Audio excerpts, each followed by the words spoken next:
अधिकाऱ्यांना वाचवण्यासाठी राजकीय व शासकीय बड्या अधिकाऱ्यांचे प्रयत्न, तर SDO साहेबांच्या ठाण्याला दिलेल्या बचाव पत्रावरच प्रश्नचिन्ह। आरोपी मात्र फरार, अटकपूर्व जामिनासाठी धावपळ सुरू। वणी शहरालगतच्या वडगाव धंदीर येथील बहुचर्चित भूखंड फसवणूक प्रकरणाला अखेर गुन्ह्याची नोंद होऊन कायदेशीर वळण मिळाले आहे। खोटे फेरफार, बनावट कागदपत्रे आणि दिशाभूल करून आर्थिक फसवणूक केल्याप्रकरणी वणी पोलिसांनी मंडळ अधिकारी, तलाठी, अजर 20 आणि संबंधित व्यवहारातील व्यक्तींवर गुन्हा दाखल केलाय। मात्र गुन्हा दाखल होताच आरोपी फरार झाल्याची चर्चा असून अटकपूर्व जामिनासाठी हालचाली सुरू झाल्याची माहिती समोर येत आहे। शासकीय अधिकाऱ्यांना वाचवण्यासाठी राजकीय व शासकीय बड्या अधिकाऱ्यांचे प्रयत्न सुरू असून यामुळे कारवाईला कुठेही विलंब न होता कोणत्याही आमिषाला बळी न पडता निष्पक्ष कारवाई व्हावी ही मागणी जोर धरत आहे। विशेष म्हणजे तब्बल 1.5 वर्षांपासून तक्रारी करूनही कारवाई होत नसल्याने संतप्त पत्रकारांनी शुक्रवारी थेट वणी पोलीस स्टेशनमध्ये ठिय्या आंदोलन छेडले। जवळपास 5 तास पोलीस प्रशासनाला धारेवर धरल्यानंतर अखेर रात्री उशिरा FIR दाखल करण्यात आला। या घटनेमुळे महसूल विभाग आणि पोलीस प्रशासनाच्या भूमिकेवरही प्रश्नचिन्ह निर्माण झाले आहे।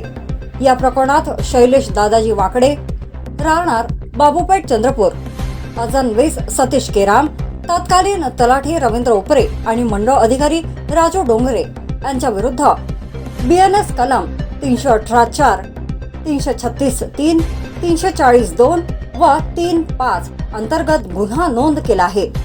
तक्रारदार पत्रकार सुरज चाटे व संध्या तरवटकर यांनी जुलै 2024 मध्ये वडगाव येथील प्लॉट खरेदीसाठी 1,20,000 रुपयांचा व्यवहार केला होता।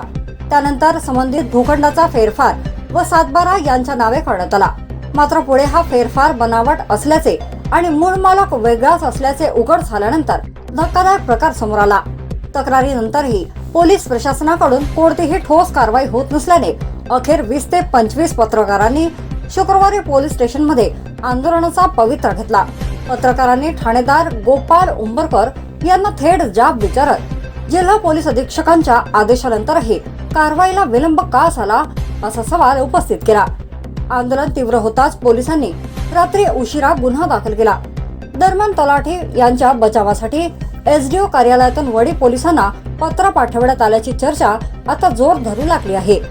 कारवाई करू नये अशा आशयाची पाठराखण नेमकी कोणासाठी करण्यात आली, यामागे आणखी कोणते मोठे चेहरे आहेत का, असे प्रश्न आता नागरिकांमध्ये चर्चिले जात आहेत। सध्या आरोपी फरार असल्याने पोलिसांनी तातडीने अटक करून पोलिसी खाक्या दाखवण्याची मागणी नागरिकांकडून होत आहे। या प्रकरणातील पुढील चौकशीत आणखी धक्कादायक खुलासे होण्याची शक्यता व्यक्त केली जात आहे।